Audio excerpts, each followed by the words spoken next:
Это из той же серии, что некачественные так называемые ребра или каркас. Либо он, обычно каркас делается из нескольких материалов. Самый дешевый это, конечно же, ДСП. В моей истории было, что я в гостинице упал на кровати, то есть все 4 борта развалились. Потому что она была сделана из ДСП.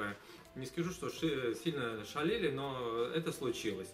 Вот, был большой испуг, что же, думал, что землетрясение, но нет, просто ДСП не держит большие, как сказать, ДСП не держит большой вес, это некачественный материал.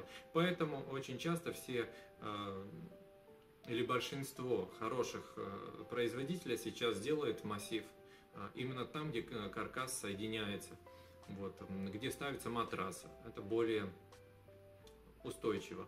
Но этой истории тоже есть своя проблема, смотря каким образом они стыкуются, они могут скрипеть. И третье, почему могут скрипеть, это ребра, которые используются для матраса.